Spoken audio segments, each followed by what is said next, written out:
My name is Hazel. I'm in my mid 30s, and for most of my adult life, I've worked in environments where being dependable mattered more than being visible. I've been called calm, steady, low maintenance, the kind of person managers trust to keep things moving quietly in the background, the kind of person coworkers assume will always be there tomorrow, doing the same work with the same expression, asking for nothing extra. People often mistake that steadiness for softness, or worse, absence. If you passed me in the hallway back then, you might not remember my face. I didn't take up much space. I didn't dominate meetings. I listened more than I spoke. And when I did speak, I chose my words carefully. Not because I lacked opinions, but because I understood timing. Because I believed, perhaps too deeply, that good work eventually speaks for itself. This story isn't about revenge. It isn't about winning or exposing anyone or delivering some dramatic public moment. There's no shouting, no slammed doors, no triumphant speeches. What happened unfolded quietly, almost invisibly, until it couldn't be ignored anymore. It's about what happens when a narrative is written about you without your consent, when a rumor replaces a conversation, when decisions are made in your absence, even though you're still very much present. At some point, a coworker decided that I was leaving my job. Not someday, not hypothetically. Apparently, I was already on my way out. By the time I even heard about it, that assumption had solidified into something far more concrete. Plans had been made, adjustments approved, and yes, by the time I denied it, my replacement had already started. This isn't a story about how I set the record straight. It's about what I chose not to correct immediately and why.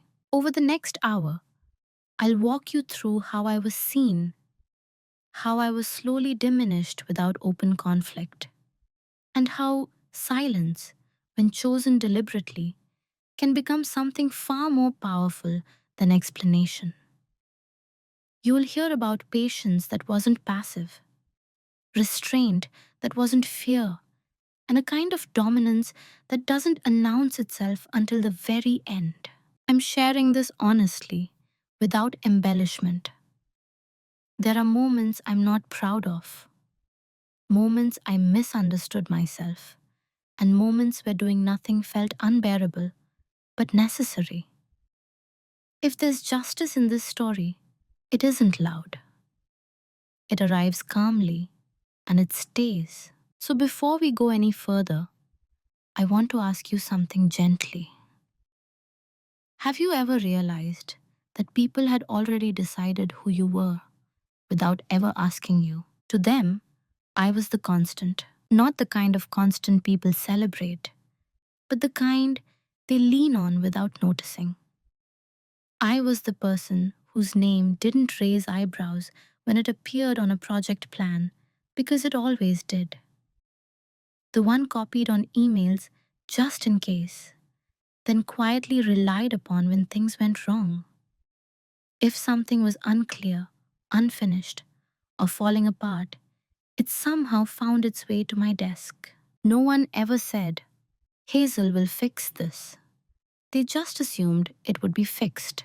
In meetings, I usually sat slightly off center. Not hidden, but not framed either. I spoke when there was something precise to say, never to fill space. When others interrupted, I let them. When credit was misplaced, I noted it privately and moved on. I told myself it was maturity, professionalism, focus. People describe me with words that sounded kind but felt small, dependable, easy to work with. Doesn't make things complicated. Those words followed me year after year, and I wore them like a neutral colored uniform. Safe, unremarkable, useful. What they didn't see was how much I carried. I knew where every process broke down because I'd patched it myself at least once. I knew which reports couldn't be trusted without manual correction, which vendors needed chasing, and which timelines were optimistic fantasies. When someone went on leave, I absorbed their responsibilities without complaint. When leadership changed direction, I translated chaos into something workable. I didn't broadcast this. I assumed it was visible. That was my first mistake. In office culture, visibility isn't about contribution, it's about narrative. And I had never bothered to write mine. To my coworkers, I wasn't ambitious. I wasn't threatening. I wasn't someone whose absence would cause panic. I was stable background noise, the hum of a system working as intended. People came to me with problems, not curiosity. They didn't ask where I wanted to go next, only whether I could help real quick. I remember once, during a casual lunch conversation, someone joked that if I ever left, the place would probably collapse for a week. Everyone laughed, including me. What I didn't notice at the time was how easily that idea stayed theoretical. My leaving was always framed as a hypothetical disaster, never as a real possibility. Because hypotheticals don't require respect. They don't require preparation. They don't require asking questions. I wasn't seen as someone who might choose differently. I was seen as someone who would always choose the same thing. That perception shaped everything. When new hires joined, they weren't introduced to me as someone to learn from, but as someone who could show them how things are done. When leadership made plans, I was informed late, not because I wasn't trusted, but because I wasn't expected to push back. When decisions affected my workload, my silence was interpreted as agreement. I told myself this was the price of peace, that being low friction was a virtue, that not being underestimated was worth more than being seen. But invisibility has a cost. It trains people to make decisions around you instead of with you. It teaches them that your presence is optional, even when your work is not. Looking back, there were signs, small ones, offhand comments about continuity, casual assumptions about my availability months in advance. The way conversations stopped just slightly when I entered a room, not out of secrecy, but because no one thought I needed to be included. I wasn't excluded maliciously. That's important. I was excluded habitually. And habits, once formed, don't require intent. At that point in my life, I still believed that consistency would protect me. That if I stayed calm, stayed fair, stayed useful, things would naturally align. I believed that professionalism was a shield. I didn't yet understand that professionalism without boundaries becomes permission. To them, I was reliable, predictable, replaceable, but only in theory. They hadn't yet learned the difference. The first time it happened, I almost missed it. That's the thing about small cuts. They don't announce themselves. They don't come with raised voices or obvious hostility. They slip in disguised as efficiency, as harmless assumptions, as moments that feel too minor to challenge without seeming dramatic. It was a Monday, ordinary in every way. I had just finished preparing a process brief I'd been asked to lead, something I'd spent the better part of the previous week refining. It wasn't flashy work. but it was precise. The kind of thing that keeps systems from quietly breaking months later. The meeting started without me. Not intentionally, I was told later. The calendar invite had been moved at the last minute. No one thought to check whether I'd seen the update. By the time I joined, the discussion was already halfway through, and my document was projected on the screen. My name wasn't, someone else was walking through my work. Not inaccurately, just incompletely. They skimmed the reasoning behind certain decisions, missed a few safeguards I'd built in, and reframed parts of it as standard practice. I watched, listening carefully, waiting for a natural pause where I could clarify. It never came. When questions were asked, they were answered by the same person, not out of malice, but momentum. I could feel the room settling into a version of events where authorship didn't matter, only the outcome. So I stayed quiet. I told myself I could correct things later if needed. That was the cut. After the meeting, someone thanked me in passing. Great doc, they said, already halfway down the hallway. Another joked, You always make this stuff look easy. I smiled.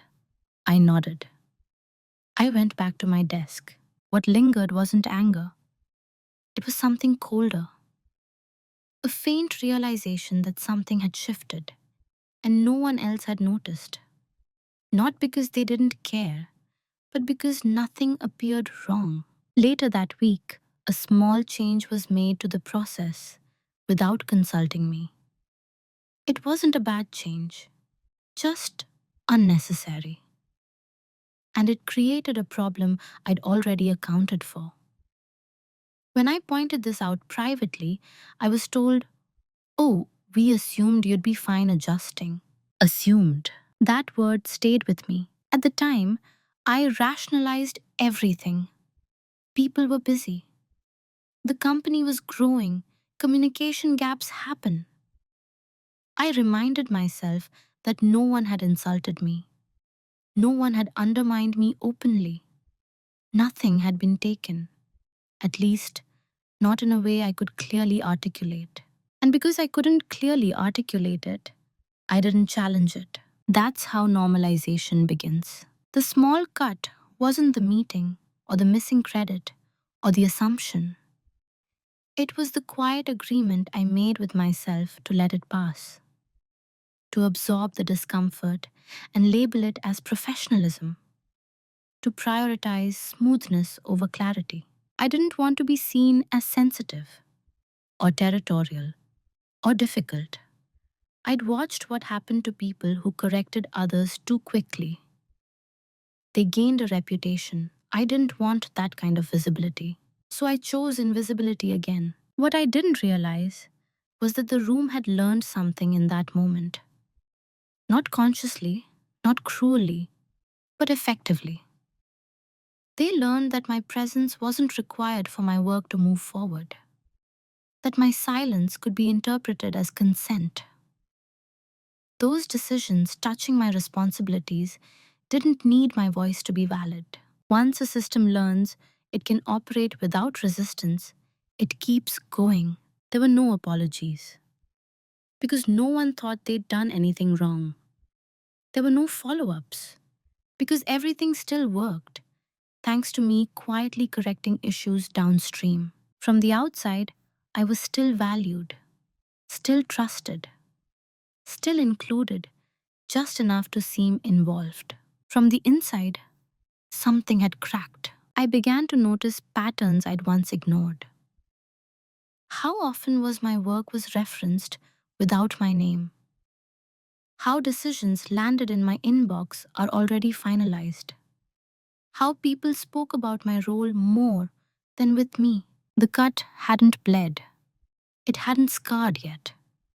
But it had marked a place where something could be taken again and again without consequence. And I was the only one who felt it. Disrespect doesn't always arrive as an insult.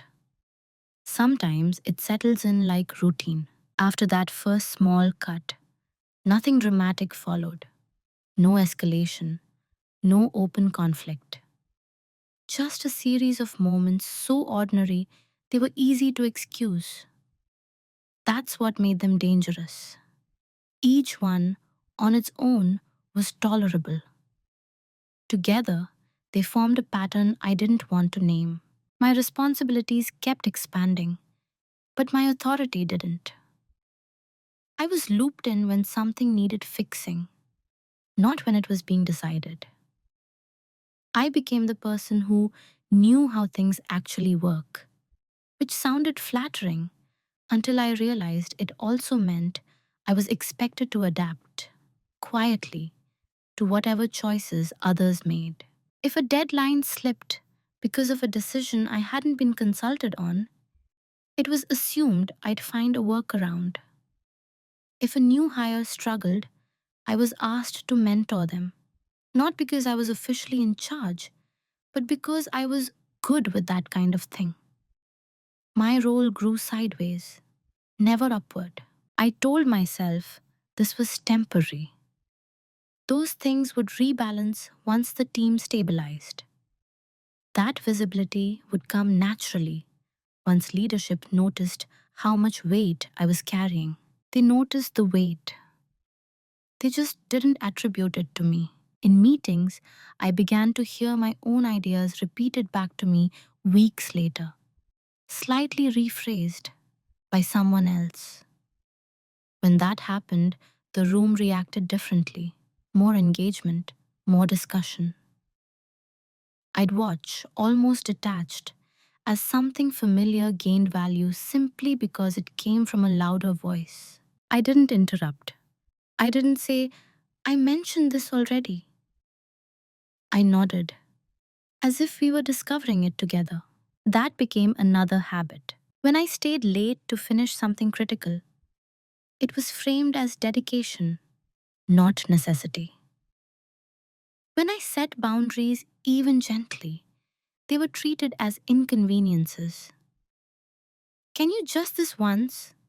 Turned into, you don't mind, right? Which eventually became an expectation. And each time I adjusted, I had reasons. Good ones, I thought. I liked my work.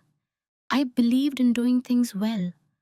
I didn't want to be reactive or emotional. I had watched workplaces implode over ego clashes and miscommunications. I told myself I was choosing stability over noise. But stability without self respect isn't stability, it's erosion. The most unsettling part was how normal it all began to feel. I'd catch myself anticipating being overlooked and preparing for it in advance, adding extra detail to documents because I assumed no one would ask questions, quietly correcting errors without flagging them because it was faster, keeping records just in case without fully acknowledging why. I became efficient at absorbing disrespect. No one ever said, you don't matter. They didn't have to. Their behavior did that work for them. Still, I defended them to myself. They're under pressure. They don't realize. It's not personal. And maybe it wasn't. But impact doesn't require intent. Patterns don't need villains. I started to notice how differently people spoke to me compared to others. More casual, less precise. As if my time were more flexible, my role more elastic. Compliments came wrapped in diminishment. You're so helpful. You're always there. We'd be lost without you, said with a laugh, as if that wasn't a problem. I laughed too, because pointing out the imbalance would mean acknowledging how long I'd allowed it. It would mean admitting that my silence hadn't been misunderstood. It had been accepted exactly as it was offered. There's a particular loneliness in realizing you've trained people how to treat you. I wasn't angry yet. I was tired.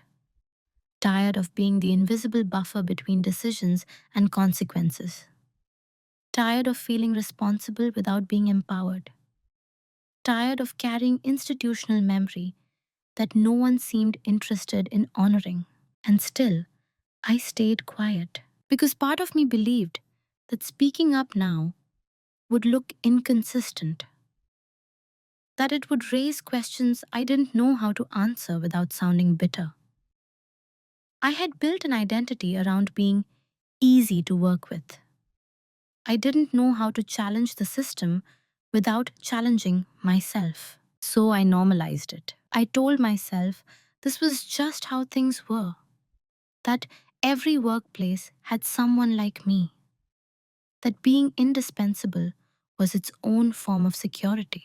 I didn't yet understand how close indispensability sits to invisibility, and how easily one can be mistaken for the other. Roles don't always come with titles.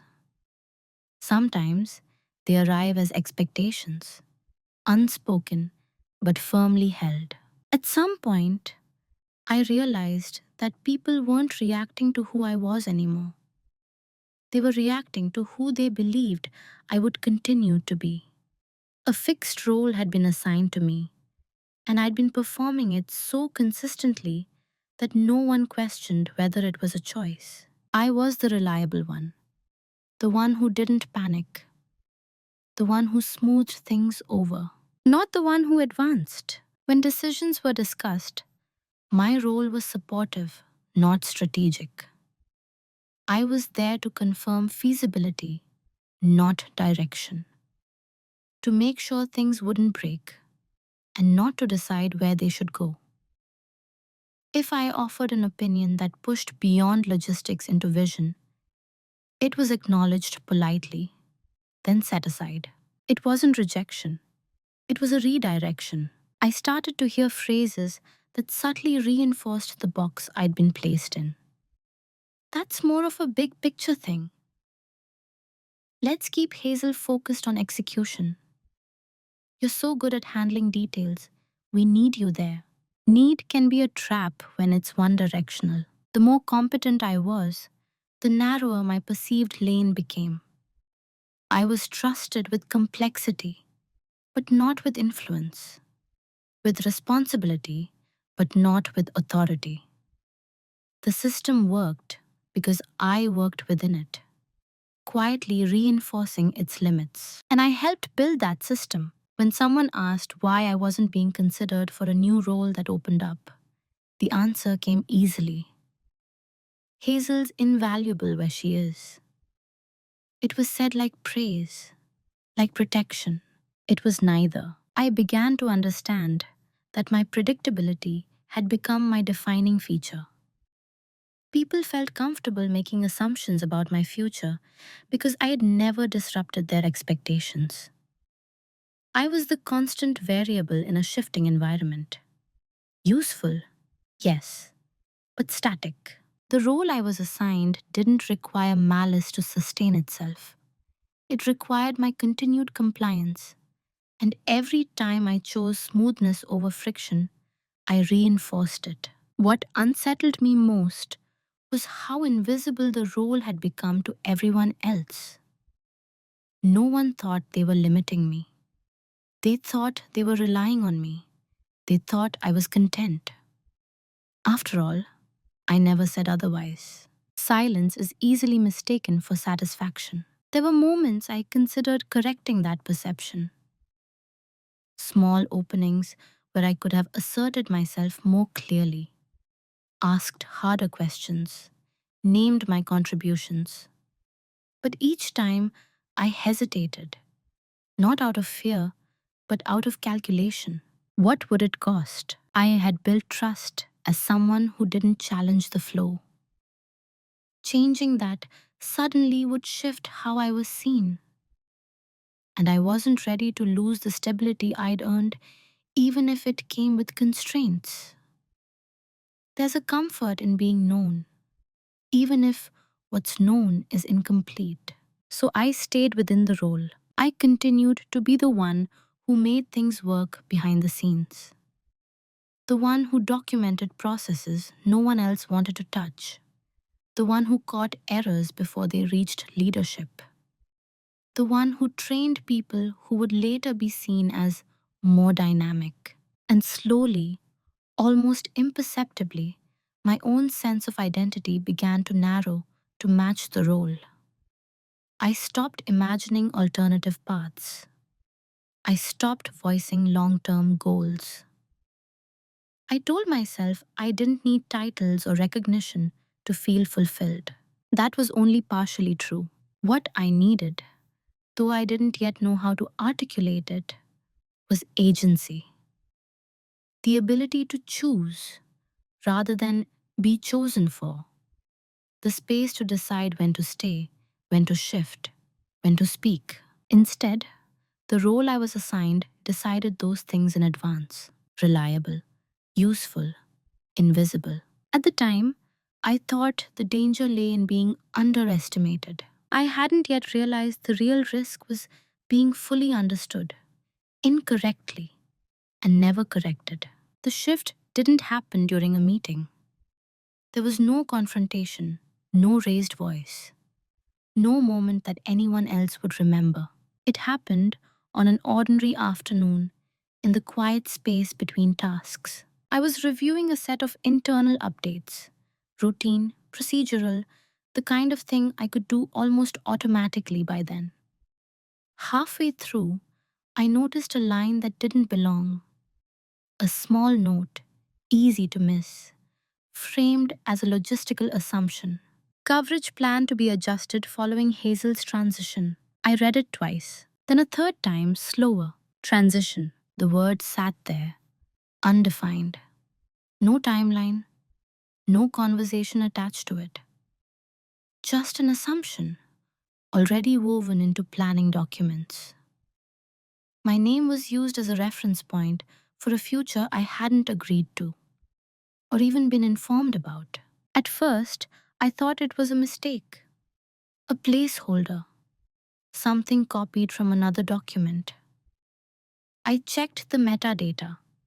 The note had been reviewed, approved, left intentionally vague. No one had spoken to me. I leaned back in my chair and did nothing for a long moment. Not out of shock, but out of focus. My mind wasn't racing. It was quiet in a way that felt unfamiliar, because suddenly everything made sense. The assumptions, the sideways growth of my role, the casual way my future had been discussed without me. This wasn't just about being overlooked. It was about being pre-decided. I didn't feel angry. That surprised me. What I felt was clarity. A clean, unmistakable understanding that I was operating inside a narrative that no longer required my participation. I didn't confront anyone. I didn't send an email asking for clarification. I didn't react at all. Instead, I opened my notebook, that slim black one I always carried, the one people thought was just a habit. Inside were months, years of observations, process gaps I'd patched, decisions I'd compensated for, names, dates, quiet fixes that had kept things moving. For the first time, I wasn't reviewing it to help the company. I was reviewing it to understand my position. I realized then that my silence hadn't gone unnoticed. It had been interpreted as availability, as an agreement, as permanence. People had begun planning around my absence without feeling the need to include me because, in their minds, my departure wasn't disruptive. It was manageable. That realization changed something fundamental. Not how I felt about them, but how I felt about myself. I saw clearly that continuing as I had been would only deepen the role I'd been assigned. That correcting the rumor, because that's what it was, would solve nothing long term. It would reinsert me into a system that had already decided I was optional. And for the first time, I asked myself a different question. Not, how do I fix this? But why am I still trying to fit here? That question didn't demand an immediate answer. It didn't come with panic. It simply existed, steady and unavoidable. I finished my work that day as usual. I responded to messages. I helped someone troubleshoot an issue. From the outside, nothing had changed. Inside, everything had. I stopped assuming that clarity would come from others. I stopped waiting for recognition to arrive organically. I stopped believing that being indispensable was the same as being respected. That afternoon marked the end of something. Not my job, not yet, but my passivity. I didn't know what I would do next. I only knew what I would no longer do. I would no longer correct assumptions for free. I would no longer absorb decisions without question. And I would no longer protect a narrative that erased me. The shift was quiet, internal, invisible to everyone else, which made it powerful. After that afternoon, my silence changed. From the outside, nothing looked different. I still arrived on time, still answered questions, still delivered work that met expectations. But internally, the reason for my quiet shifted from habit to intention. Before, my silence had been defensive, a way to avoid friction, a way to stay safe. Now, it was deliberate. I stopped filling in gaps automatically. When a question was vague, I asked for clarification instead of interpreting it myself. When decisions landed in my inbox without context, I acknowledged receipt, but didn't rush to implement them until the implications were clear. These weren't acts of rebellion, they were acts of precision. People began to misread the change. Some assumed I was distracted. Others thought I was pulling back. A few interpreted it as disengagement. No one asked directly. And I didn't explain. Silence, when chosen, creates space.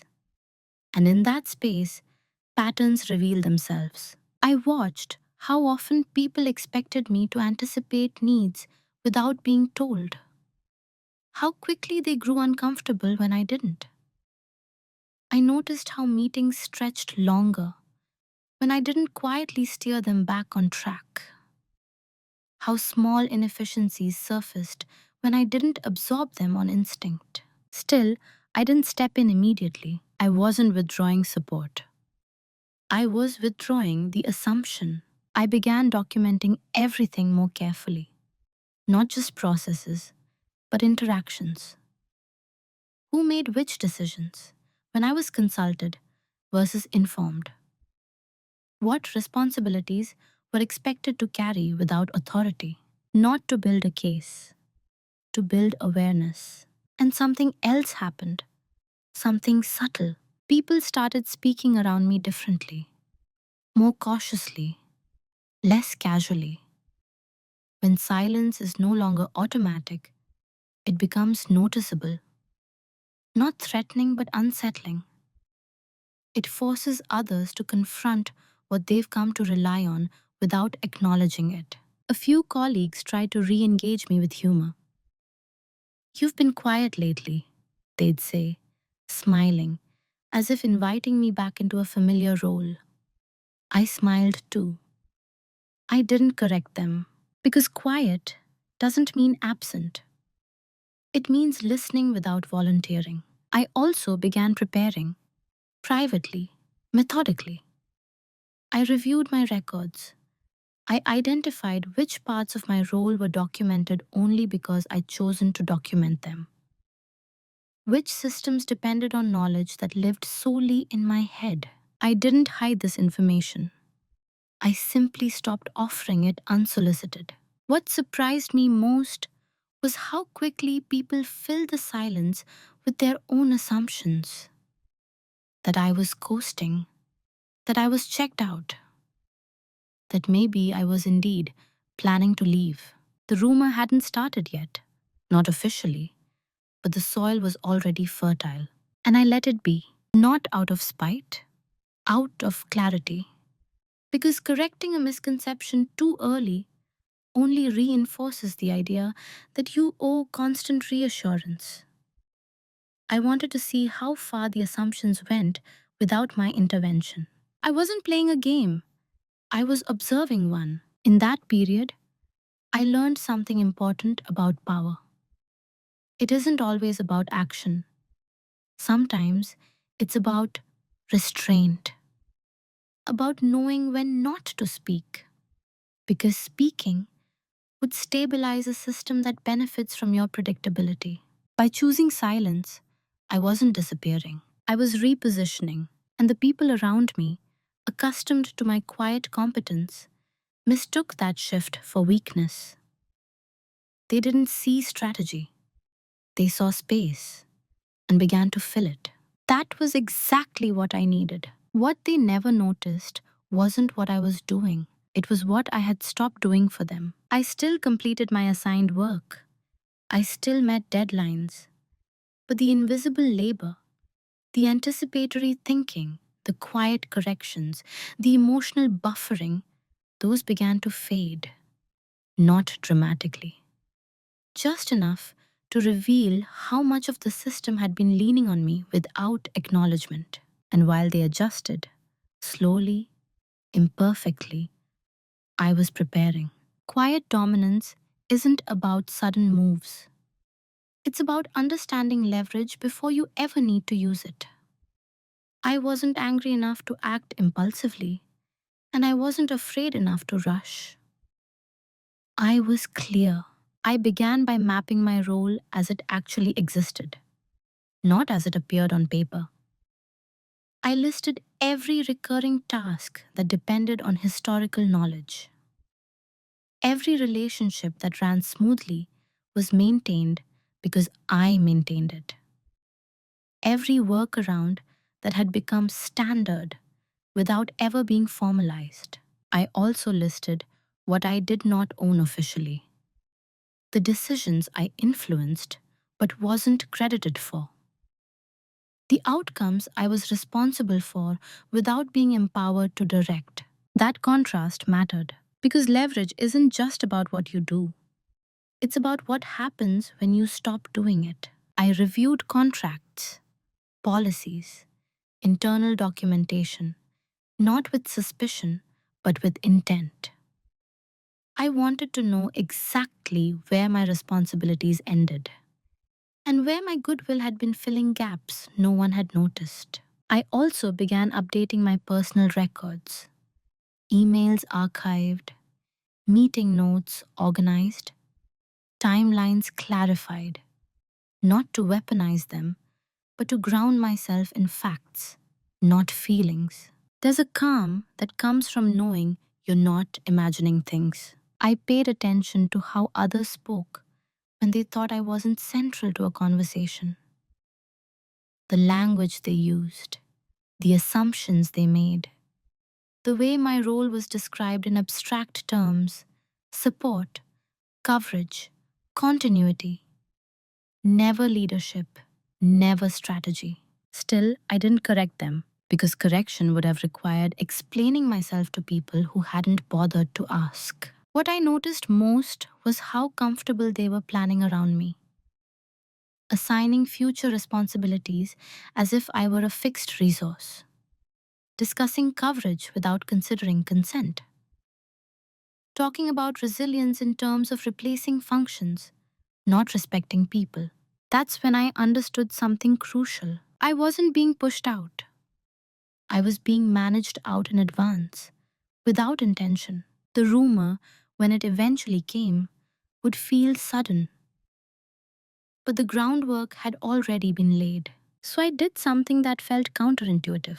I became even more composed. No defensiveness, no visible withdrawal, just a steadiness that didn't offer reassurance. I didn't correct false impressions about my plans. I didn't volunteer enthusiasm for long term initiatives that excluded me from shaping them. I let the narrative continue without my input. At the same time, I began exploring options quietly, Not dramatically, not as an escape, as due diligence.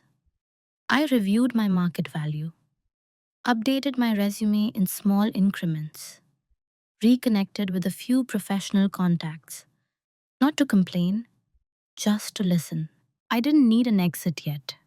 I needed perspective. What surprised me was how little resistance I felt internally. I wasn't torn.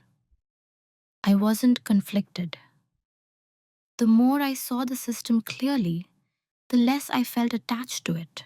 Attachment thrives on illusion. Once that illusion lifts, clarity replaces loyalty. They never noticed any of this. Why would they? From their perspective, I was still there, still working, still quiet, still reliable. They didn't see the way I was decoupling my identity from my role. They didn't see how carefully I was aligning myself with facts rather than expectations. They didn't see how much strength there is in choosing not to announce change until it's irreversible. Quiet dominance isn't loud. It doesn't posture. It prepares. And while they were growing more comfortable with the idea that I might leave someday, I was becoming comfortable with the idea that I might not need their permission to do so. That was the shift they never noticed. The private reveal didn't come with adrenaline. There was no rush, no sense of victory, no urge to tell anyone what I discovered. It arrived quietly, almost clinically, like a diagnosis you already suspected but needed to be confirmed. I was reviewing a sequence of internal approvals, old ones, spanning years.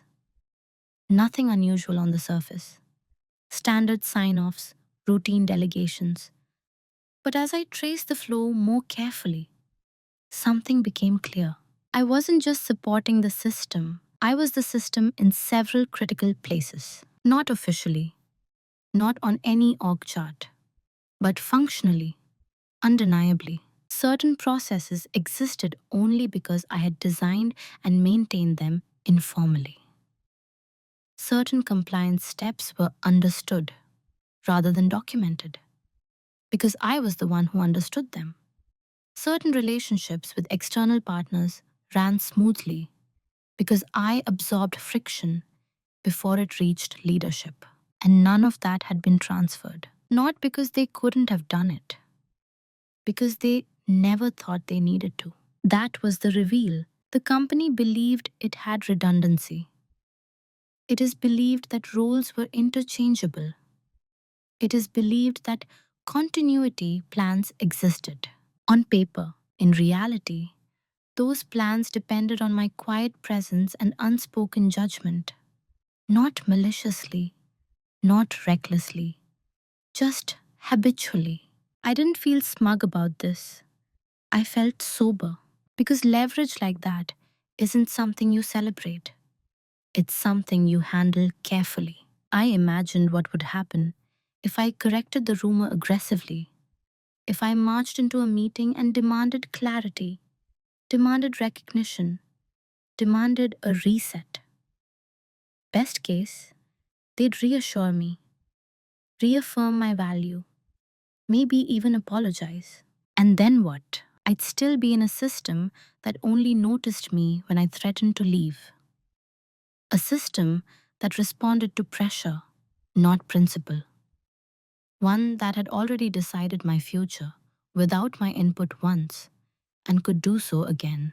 I also imagined doing nothing, letting the assumptions harden, letting plans continue, letting a replacement be trained just in case. That path was riskier, but honest. Because if they truly believed I was replaceable, then discovering otherwise would teach them something no conversation ever could. I wasn't interested in teaching lessons, but I was interested in alignment. So I kept everything private. I didn't hint at my importance. I didn't slow down in obvious ways. I didn't hoard information or sabotage anything. I simply stopped being the invisible glue, and slowly, cracks began to show. Questions that once landed with me started bouncing between departments. Decisions stalled. Small errors surfaced that had previously been corrected quietly. Nothing catastrophic, just enough to create friction. Still, no one connected it to me. That too was revealing. It told me that my value had never been consciously integrated into their understanding of how things worked. I wasn't a pillar. They thought I was a convenience. The rumor, when it finally reached me directly, came in the softest way possible. A colleague, well meaning, slightly awkward. I heard you might be planning something new, they said, carefully neutral. I smiled. I didn't confirm or deny. I'm always thinking, I said, which was true. By the time I officially denied it, briefly, without emotion, the replacement had already started. A smart, capable person. Not my enemy. Just another variable in a system that believed it had accounted for everything. That was the moment of clarity, not panic, not betrayal. Confirmation. I saw exactly how the system handled uncertainty by moving ahead without conversation, by treating people as functions, by mistaking silence for permission. And I knew then what I would do next, not out of anger, out of self respect. Because once you see leverage clearly, the only real question is how and when you choose to use it. Once the replacement started, everything slowed down. Not operationally. On the surface, things kept moving.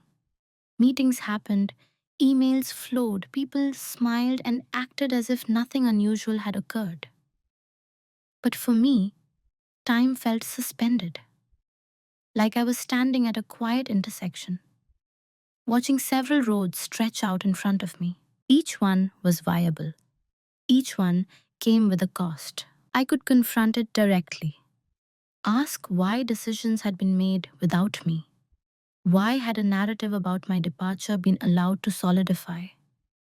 Why was someone new already learning a role I hadn't agreed to leave? That path offered emotional relief. It also offered a fragile kind of repair, one dependent on their willingness to self reflect. I didn't trust that. I could also stay, accept the explanation that would eventually be offered, that it was a misunderstanding, a precaution, a miscommunication. I could reassert my place, train the new person as backup, and continue as before. Now, with the unspoken understanding that I was replaceable at any time. That option felt the heaviest. Then there was the third path, the one that didn't require permission or performance, the one that aligned with what I'd already learned. I could leave on my terms, in my timing, without drama, not as a reaction, as a conclusion. But leaving isn't a single decision, it's a sequence. And before I committed to it, I needed to be certain I wasn't acting from wounded pride.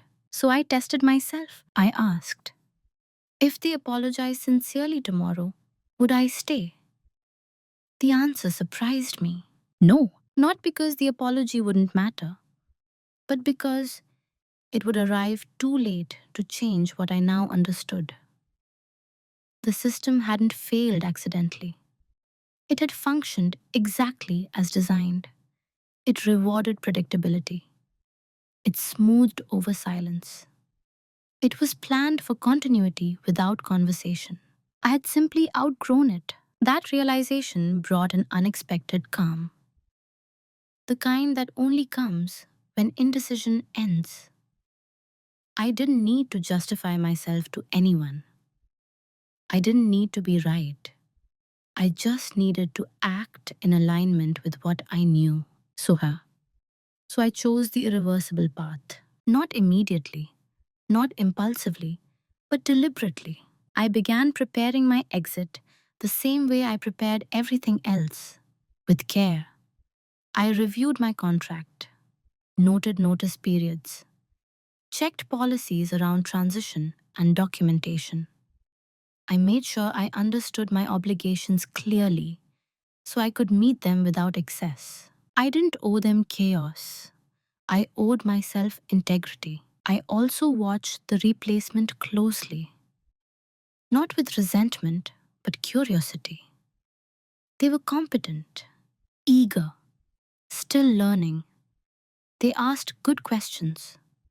Questions I'd stopped asking years ago because I'd learned not to expect answers. I answered what I was asked. No more, no less. That restraint was important because this wasn't about proving my importance by withholding help. It was about refusing to overfunction in a system that had already decided how replaceable I was. I didn't announce my decision. I didn't hint at it. I didn't seek reassurance or validation. The decision lived entirely inside me. And once it did, the emotional weight lifted. The anxiety I hadn't fully acknowledged dissolved into something steadier. I wasn't waiting anymore. I wasn't watching for signs. I wasn't hoping things would correct themselves. I had chosen. From that point on, every action I took was oriented toward completion, not preservation. I stopped investing in long-term initiatives that wouldn't include me. I wrapped up responsibilities cleanly. I documented what was mine to document, and nothing beyond that. Quiet dominance doesn't announce itself at the moment of choice. It reveals itself in follow-through. Once the decision was made, everything became simpler, not easier, simpler. There's a clarity that arrives when you stop negotiating with yourself. I no longer weighed how my actions might be interpreted emotionally. I focused on precision, on alignment, on making sure that when I moved, it would be clean. I didn't announce anything. I didn't hint at plans or test reactions. I continued to show up as expected, which made my internal shift almost invisible. But behind that calm surface, I was moving. I scheduled quiet conversations outside of work hours, reached out to contacts I trusted, not to vent, not to dramatize, just to understand my options. I listened more than I spoke, asked about environments, not titles, cultures, not compensation. I wanted to be certain that wherever I went next, I wouldn't recreate the same pattern by accident. At work, I began narrowing my scope deliberately. Tasks that had expanded informally over the years were gently returned to their rightful owners. Not with confrontation, with questions. Who's responsible for this long term? Should this be documented elsewhere? Is there a plan for ownership beyond me? Each question sounded reasonable. Each one subtly reintroduced boundaries that hadn't existed before. Some people seemed relieved. Others were slightly unsettled. No one connected it to the rumor, or to the replacement, or to the future. They saw only the surface, Hazel being methodical, as always. Meanwhile, I prepared my notice letter, not emotionally, practically. I wrote several versions, then set them aside. I wanted the words to be factual, restrained, unprovocative. I wasn't leaving to make a point. I was leaving because the point had already been made. I chose my timing carefully, not at the peak of a crisis, not during a critical deadline, not as leverage, because leverage doesn't need to announce itself. I also considered what I would say when asked why. I rehearsed answers that were true without being inflammatory, answers that didn't invite debate or defense. This role no longer aligns with my direction. I'm looking for something different. It's time. All of them were accurate. None of them explained more than necessary. What I didn't do was warn them. I didn't say, if things don't change, I'll leave. I didn't offer an ultimatum disguised as feedback because that would have returned the power to them. Silence, at this stage, wasn't avoidance, it was containment. I watched how the replacement was being integrated, how knowledge transfer was being approached, what assumptions were being made about what could be picked up quickly. I made no corrections. If something was truly critical and within my formal responsibility, I handled it. If it relied on tacit knowledge I'd accumulated informally, I let the documentation speak for itself, which was sparse, not out of spite, but accuracy. You can't document intuition retroactively, and you shouldn't be expected to. By the time I submitted my notice, everything was already in motion, internally, externally, psychologically. When I finally sent that email, it was early in the morning, neutral subject line, clear end date, professional tone. I didn't wait for a response. I closed my laptop and took a deep breath, not out of relief, but recognition. This was the moment the system would begin to feel what it had never fully seen. Not because I wanted it to struggle, but because it had never learned who it depended on.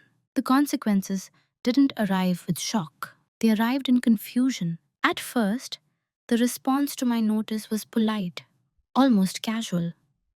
A brief acknowledgement, a scheduled meeting, reassurances that they would figure things out. There was no urgency in the tone, no sense of alarm. After all, they already believed they had planned for this. The replacement was there. The documents existed. The system would continue. That confidence lasted exactly 1 week. The first cracks appeared quietly. A report went out late, not disastrously, just late enough to prompt questions. A vendor followed up twice, then escalated, confused about a change that had never been communicated clearly. A process stalled because two teams assumed the other was handling a step I had always bridged without it being explicit.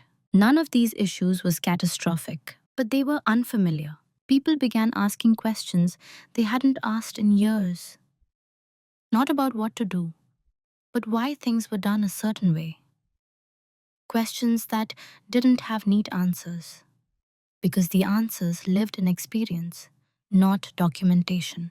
And experience doesn't transfer automatically. Meetings grew longer, email threads multiplied, decisions that once moved smoothly began looping back on themselves. I watched all of this with a strange detachment.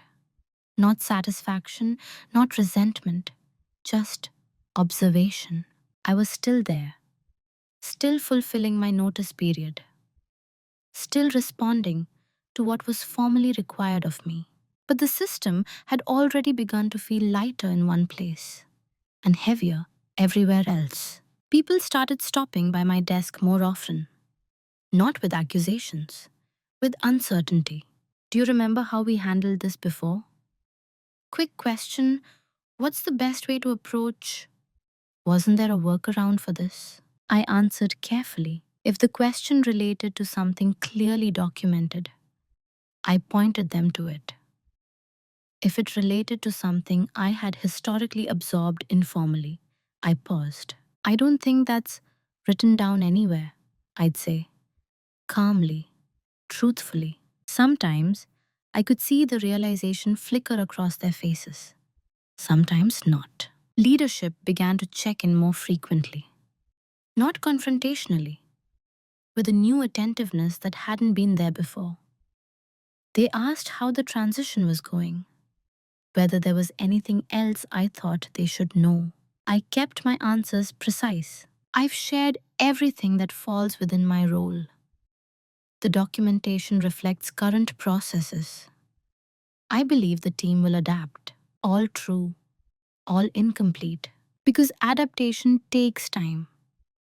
And time was something they were just beginning to feel the absence of. The replacement worked hard. I could see it. They asked questions took notes, and stayed late. And still, things slipped. Not because they were incapable, but because they were stepping into a role that had never been clearly defined. A role shaped by silence is hard to inherit. What struck me most was the tone shift. Conversations grew more careful, less assumption, more hesitation. People who had once spoken confidently about continuity now spoke in qualifiers. We might need to revisit this. Let's double check. I'm not sure how Hazel used to handle that. Used to. The language changed before the understanding did. No one accused me of withholding information. No one could. Everything I was responsible for was available. What was missing was the invisible layer. The judgment calls, the pattern recognition, the quiet corrections that had never been recognized as labor. You don't miss something you didn't know you had until it's gone. And that absence doesn't announce itself as loss. It announces itself as inefficiency. By the end of the second week, the mood had shifted from confusion to concern. Not panic, but awareness. Something essential had been underestimated, and for the first time, I could feel the system adjusting. Not to my presence, but to my absence. That adjustment had a weight to it, and it had only just begun. By the third week, the tone changed again. Concern hardened into urgency. It still wasn't loud. No one was panicking openly. But the pace shifted. Meetings were scheduled faster and closer together. Decision makers, who had once been distant, were suddenly present, asking detailed questions about workflows they had never examined before. Questions that all pointed in the same direction. How did Hazel usually handle this? Is there a record of her decision-making process? Can we replicate what she was doing? The problem wasn't that they were asking too late. It was that the questions themselves revealed a misunderstanding. They were looking for instructions. What had existed was judgment. Judgment can't be retrofitted. I could see the realization moving slowly through the organization, like the weather. Not everyone felt it at once. Some departments were insulated longer. Others encountered friction immediately. But eventually, the pattern became impossible to ignore. Things that had once worked smoothly were now technically functional, but clumsy. Processes were followed, but results varied. Minor issues required disproportionate effort to resolve. Decisions stalled because no one felt confident owning them fully. The replacement was doing their best, and I respected that. But they were being trained to follow a map that had never been fully drawn. And now, leadership wanted me to draw it. The first direct attempt came in the form of a meeting request, framed as a knowledge transfer deep dive, extended time block, multiple attendees. The implication was clear. They wanted me to externalize everything I had internalized. I listened, I nodded, and I declined, politely. I've already shared all formal documentation related to my role, I said. Anything beyond that would require redefining scope. It wasn't a threat. It wasn't a refusal. It was a boundary. They tried again, more gently. Could I stay on a bit longer? Consult part-time? Be available just in case after my end date? That was the moment I knew it was too late. Not because I couldn't help. Because they were asking the wrong question. They weren't asking how to fix the system. They were asking how to preserve the comfort of not having noticed me sooner. I didn't feel vindicated. I felt oddly calm. I declined again. Without explanation. Without emotion. I won't be available beyond my notice period, I said. I'm confident the team will adapt. What they heard was finality. And with finality came regret. Not dramatic regret, No apologies delivered with tears. Just a subtle shift in how I was treated. More attentiveness, more careful language, more recognition, arriving precisely when it no longer changed anything. People began thanking me more openly, referencing my contributions in meetings, acknowledging how much I had handled. It was sincere. It was also untimely. Recognition after irreversibility doesn't feel like appreciation. It feels like an echo.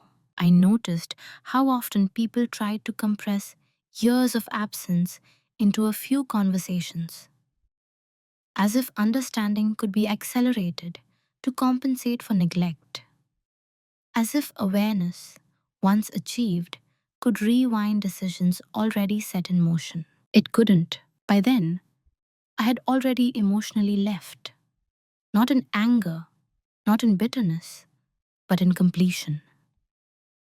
The part of me that once hoped to be seen here had already accepted that this environment was learned only through loss. And I wasn't interested in being the lesson longer than necessary. In my final days, there was a careful politeness in the air. No one said it outright, but everyone felt it. This was a mistake they couldn't undo without admitting more than they were ready to admit. And I didn't ask them to, because quiet dominance isn't about forcing acknowledgement. It's about letting reality speak when words no longer matter. They had misjudged the cost of my silence, and by the time they understood it, the price was already paid. The confrontation, when it finally happened, didn't feel like a confrontation at all. It was scheduled as a conversation. Neutral subject line, neutral room, neutral tone, no raised voices, no defensive postures. Just a quiet meeting near the end of my notice period, requested by someone senior enough to speak for the organization. I accepted without hesitation. By then, there was nothing left to protect. They started by acknowledging my time with the company, my consistency, my impact. Words that would have meant everything to me once, now delivered carefully, as if placed on the table rather than offered. Then came the pause, the part where something more personal was expected to happen. We were surprised, they said eventually, by how this unfolded. I nodded. They explained how the rumor had started, not with malice, with an assumption. Someone had misinterpreted my quietness, my boundary setting, my lack of visible long term planning as disengagement. That interpretation had been shared, then reshaped, then treated as probable. From there, planning had begun. Contingencies, coverage. A replacement was brought in early, just to be safe. No one had thought to confirm it with me. As they spoke, I listened, not tensely, not defensively, just attentively. Because this wasn't new information. It was confirmation of what I already understood.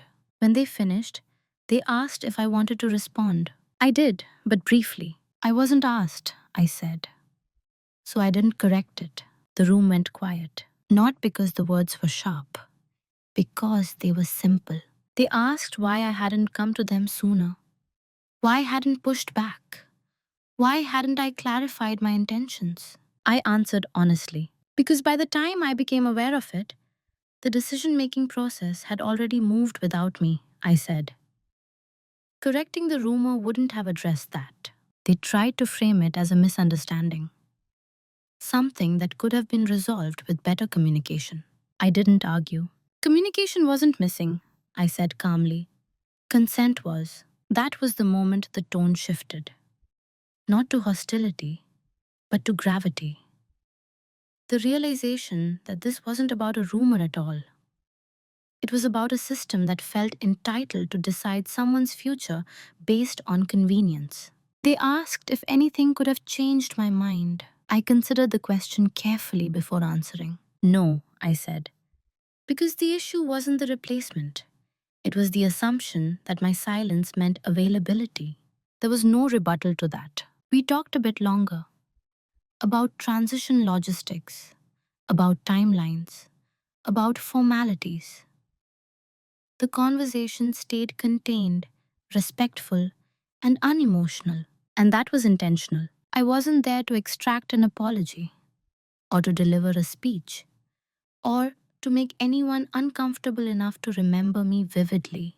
I was there to close something cleanly. When the meeting ended, they thanked me again, more sincerely this time, not as a formality, but as recognition that something had been lost before it was fully seen. I thanked them too, not out of obligation, but because closure doesn't require victory.